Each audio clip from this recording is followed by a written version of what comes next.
Tirania de Aço capítulo 146 Grandes ambições. A neve no chão começou a derreter quando a primavera começou a chegar. Ao longo da campanha de inverno de Berengário, ele enfrentou muitas dificuldades, mas quando o sopro de vida encheu o ar ao seu redor, ele sentiu como se estivesse embarcando em um novo mundo. À sua frente havia uma pequena aldeia dentro das fronteiras do Visconde de Curfisten. Era uma das muitas pequenas aldeias em toda a sua terra natal. Ao redor dessa vila, que abrigava algumas centenas de pessoas, estavam as paredes de tijolos de concreto reforçado com aço na formação de uma fortaleza em estrela semelhante às que cercam Curfisten. Ao longo de sua guerra pelo Tirol, Linde não decepcionou Berengário.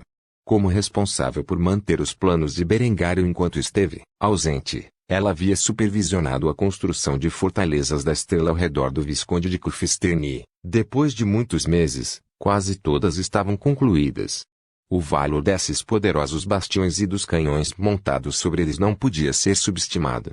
Afinal, eles tinham desempenhado um papel crítico na defesa de Curfisten contra as forças de Lothar. Ao lado de Berengário estava um dos encarregados destes trabalhos de construção, que contemplava a estrutura com um brilho orgulhoso nos olhos. Como tal, não podia deixar de comentar as poderosas defesas de uma aldeia agrícola tão pequena e aparentemente insignificante. Magnífico, não é? Berengário assentiu com aprovação ao contemplar a estrutura. Enquanto a própria aldeia era protegida pela poderosa fortaleza de início, que uma companhia de soldados guarneciam, os campos agrícolas ficavam fora das muralhas, criando um belo cenário de campos plantados e fortificação. As ambições de Berengário não terminaram com Curfisten. Ele pretendia construir essas poderosas fortalezas em torno de todas as principais regiões habitadas do Tirol, formando o condado montanhoso no coração de seu futuro império alemão.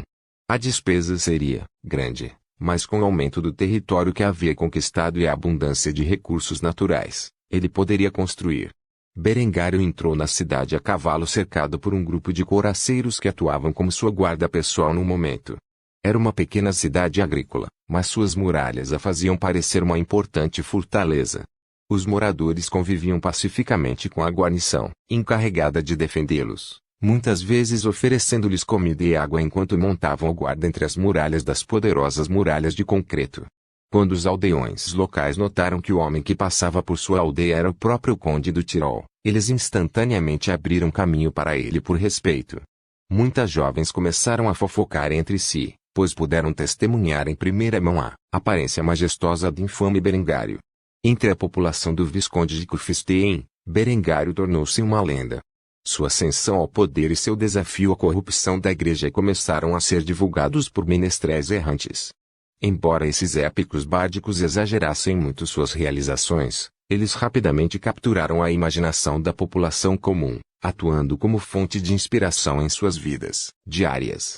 No entanto, apesar da boa luz em que ele foi retratado nessas canções, poucos foram ousados o suficiente para se aproximar de Berengário, pois ele era um homem de grande importância e poder, e ofendê-lo certamente significaria sua morte, ou assim acreditavam. Berengar percebeu essa tendência e, pela primeira vez, começou a perceber que um senso de respeito por seu caráter havia sido fomentado entre o seu povo. Ainda assim, existia ao lado de um intenso sentimento de medo em relação ao seu poder e prestígio.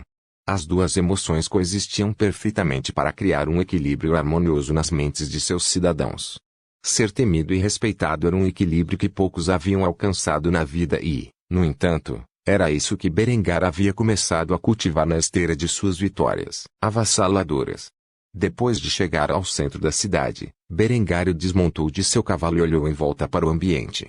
Apesar de ter uma guarnição de 120 soldados de infantaria e uma bateria de artilharia, as muralhas foram projetadas para que uma força tão pequena pudesse defender facilmente a vila por tempo suficiente para que chegassem reforços. Embora possa levar anos, ou possivelmente até décadas para ser alcançado, um dia o Tirol seria preenchido com tais fortificações, tornando praticamente impossível para os exércitos deste mundo destronar Berengário em sua sede de poder.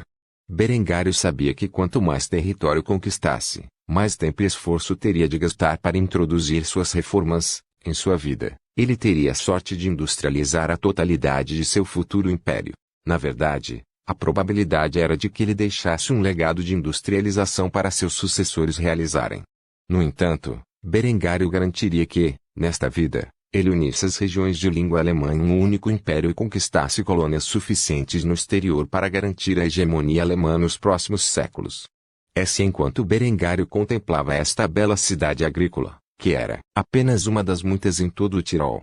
Pode não parecer que seria um componente-chave em seus planos, mas as fortificações que cercavam esta vila e um dia a maioria do Tirol lhe dariam a estabilidade interna necessária para concentrar seus esforços na conquista nos próximos anos.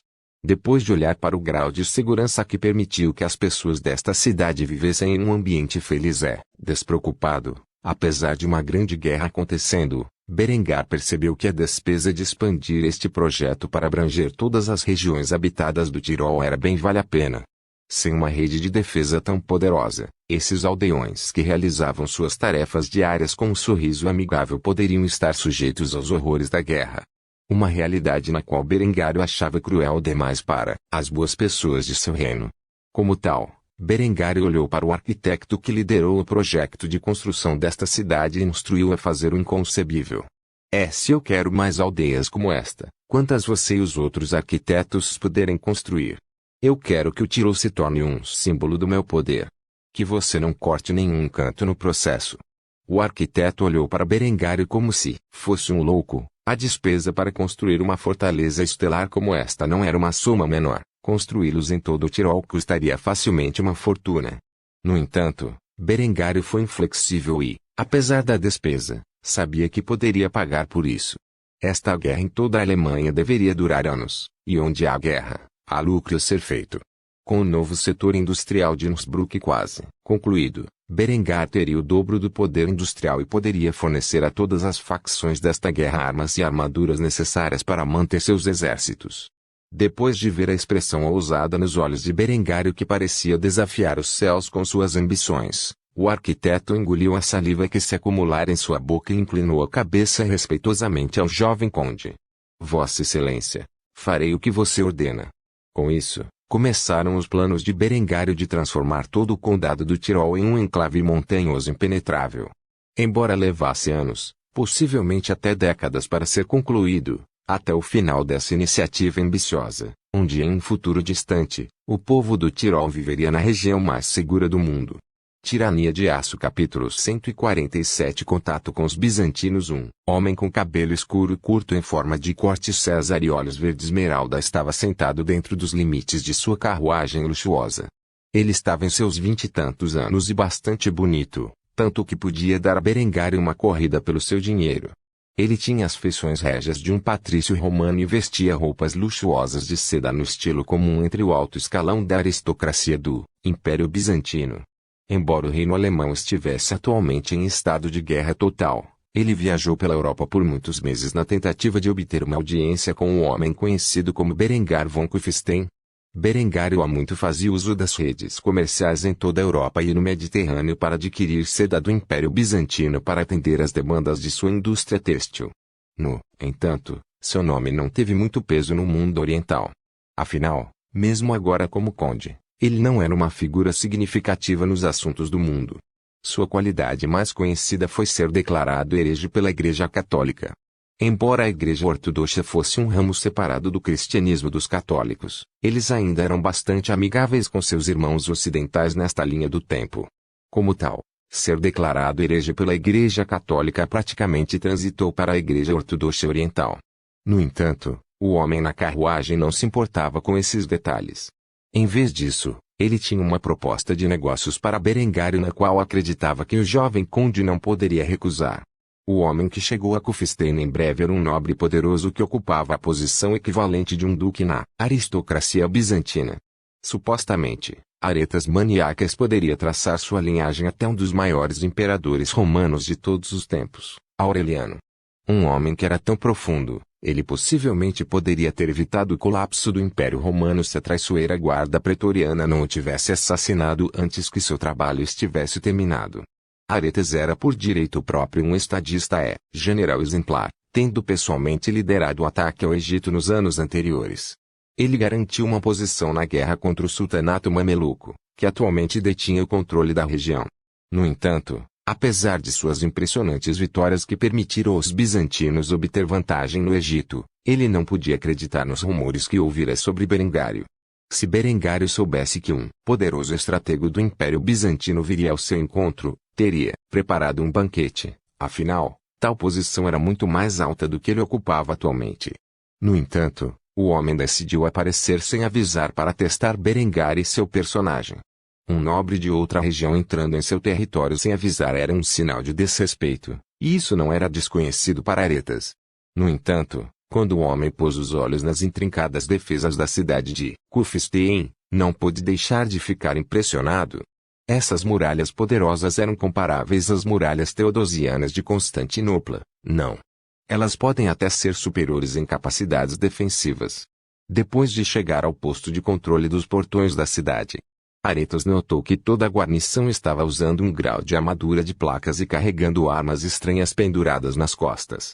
Embora ele não soubesse como essas armas funcionavam e estivesse menos impressionado com elas, sua atenção foi atraída para a impressionante armadura que as tropas usavam. Quão rico era Berengário para equipar todas as suas tropas com armaduras de placas. Mesmo que cobrisse apenas o torso, as costas, o pescoço, as coxas e a cabeça. Foi o suficiente para proteger os pontos vitais de seus corpos sem limitar a mobilidade. A guarnição permitiu que ele passasse depois de ouvir que o homem era um poderoso representante do Império Bizantino. Como tal, sua carruagem e escolta entraram rapidamente na cidade de Cufistém, cheia de cortiços, casas, lojas e todos os tipos de maravilhas. Não era mais uma pequena cidade agrícola, mas uma cidade de pleno direito, embora grande parte ainda estivesse em construção. Apesar de ser atraída pela natureza da cidade, que era muito menor do que Constantinopla, ainda era grande por direito próprio. Os strategos foram em direção ao castelo, onde os guardas do castelo o detiveram abruptamente. Aretas saiu da carruagem e explicou o motivo da visita. Ele falava em alemão com um forte sotaque grego, que não passou despercebido pelas sentinelas. Sou strategos Aretas Maniaques do Império Bizantino. Vim discutir uma transição de negócios com o conde desta região. Confusos com a identidade do homem, os guardas não reagiram a princípio. No entanto, o homem parecia estar vestido com roupas luxuosas e possivelmente ter uma posição de destaque no Império Bizantino. Como tal, eles decidiram deixá-lo passar, mas só depois de confiscar as armas dele e de sua guarda. Berengário tornara-se bastante cauteloso desde que se apoderara do Tirol. Ele não permitia visitantes armados em sua presença com medo de que eles pudessem tentar assassiná-lo depois que todas as suas reformas estavam se tornando bastante impopulares entre a nobreza do Tirol. Aretas rapidamente concordou com essas exigências e fez com que seus guardas se desarmassem antes de entrar nos portões do castelo. Quando Aretas entrou no castelo, não ficou muito impressionado, afinal, seu palácio era muito mais luxuoso, é claro. Ele não sabia que o castelo era apenas temporário para Berengário neste momento, enquanto seu grande palácio, que era vagamente baseado no palácio de Schönbrunn de sua vida anterior, estava sendo construído. Depois de entrar no grande salão, Aretas testemunhou Berengário sentado em seu assento de poder, com a cabeça apoiada em seu punho. O jovem conde estava vestido com um luxuoso traje de veludo no esquema de cores preto e dourado de sua casa. A roupa era, é claro, baseada na moda Tudor, e ele até tinha uma capa sem mangas forrada de pele sobre seu gibão requintado. Um par de joias pendia de seu pescoço onde eram feitas de ouro e granada negra. Enquanto estava sentado em sua cadeira de poder, Berengário exalava um senso de autoridade natural, tanto que até mesmo Aretas, que ocupava uma posição muito mais prestigiosa, podia dizer que Berengário não era um homem para se brincar. Antes que Aretas pudesse se apresentar ao temível conde, Berengar notou a aproximação do homem em seu grande salão e olhou para o homem com uma expressão estoica enquanto expressava seus pensamentos. Quem é você, e por que eu deveria me importar? Berengário ficou bastante perturbado por seu descanso ter sido interrompido por um desconhecido do Oriente. Berengário trabalhara arduamente durante todo o dia, e sua sede de poder era um dos poucos lugares em que podia simplesmente recostar-se e permitir que sua mente se recuperasse adequadamente. Apesar de sua pequena irritação, pela forma com que o homem se vestia, percebeu imediatamente que era alguém de grande importância, mas havia chegado ao território de Berengário, em sua casa sem se anunciar. O nível de desrespeito demonstrado não pode ser subestimado. Vendo como Berengário reagiu, Aretas ficou bastante chocada. O jovem conde olhava para ela como se não valesse nada, e isso era muito divertido para os poderosos estrategos. Como tal, ele proclamou corajosamente sua posição dentro de sua própria sociedade e sua intenção de chegar. Sou Stratégos Aretas Maniaques, viajei para longe das fronteiras do imperador bizantino para buscar uma audiência com Vossa Excelência. Tenho uma proposta de negócios que pode lhe interessar. Essa, apesar da grosseria com que o homem demonstrara, Berengário estava bastante interessado em duas coisas. O homem era essencialmente um duque dentro do poderoso Império Bizantino e tinha uma proposta de negócios para ele. No entanto, apesar do seu interesse, Berengário decidiu retribuir a gentileza deste homem com um gesto igualmente rude. Estou intrigado. No entanto, estou ocupado no momento e precisarei de algum tempo para me preparar. Volto em 3 dias.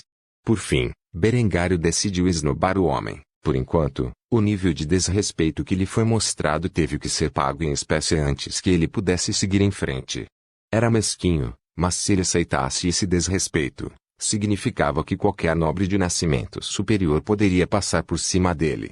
Como tal, ele decidiu mostrar sua autoridade e enviou o homem de volta para a cidade inferior. Enquanto isso, Berengário pretendia verificar a identidade deste homem perguntando sobre os chamados Stratégos Aretas Maniaques através de suas conexões comerciais. Embora Aretas quisesse protestar, os olhos brilhantes de Safira que pertenciam ao jovem conde causaram arrepios na espinha.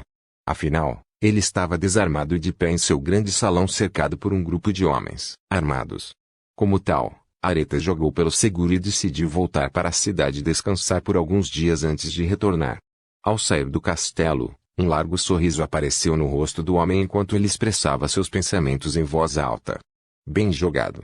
Tirania de Aço capítulo 148 Entretendo os bizantinos. E ao longo dos próximos dias, Aretas passou seu tempo percorrendo a cidade de Cufistene, aprendendo sobre seu rápido progresso. Pensar que menos de um ano atrás, Cufistene poderia no máximo ser considerada uma cidade agrícola. Embora muitas regiões da cidade ainda estivessem em construção, o fato de os muros terem sido construídos e de haver moradias decentes para os cidadãos da área era surpreendente para um homem como Aretas.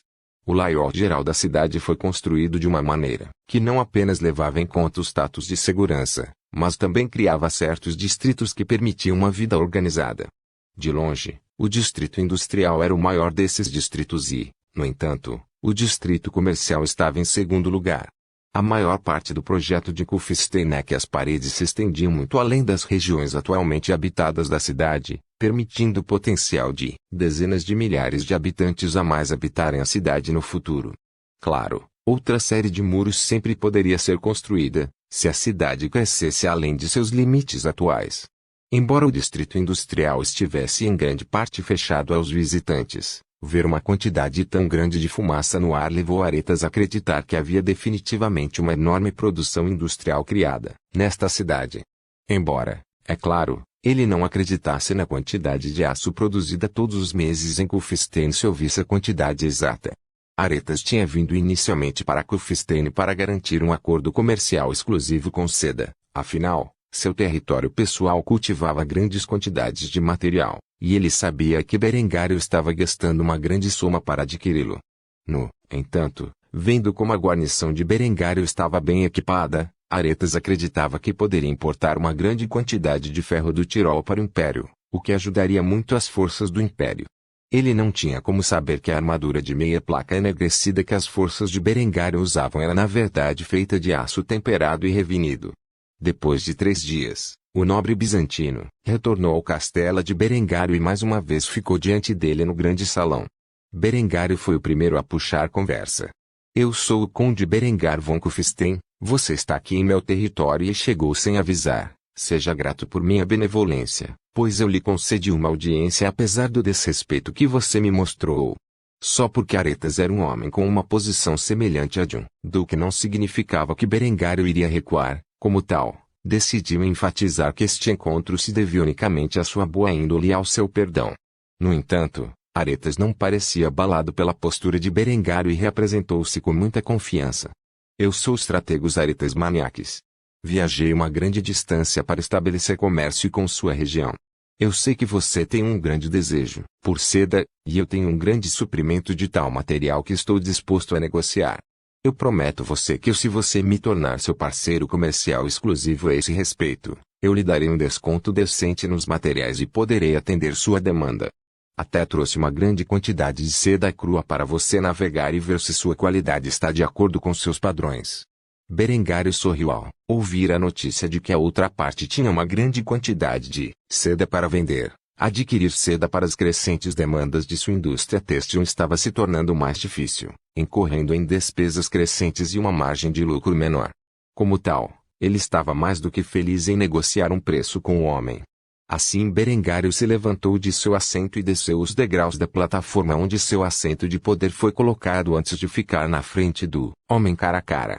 Berengário era bem mais alto que Aretas e, como tal, foi capaz de olhar para o homem com uma expressão presunçosa no rosto. Depois de chegar antes do homem, Berengário começou a negociar enquanto andava ao redor de Aretas. Supondo que você possa cumprir suas palavras e satisfazer a crescente demanda por seda, estarei disposto a negociar exclusivamente com você sob as condições de receber um desconto de 15%. No entanto, gostaria muito de ver seu produto antes de chegar a qualquer acordo.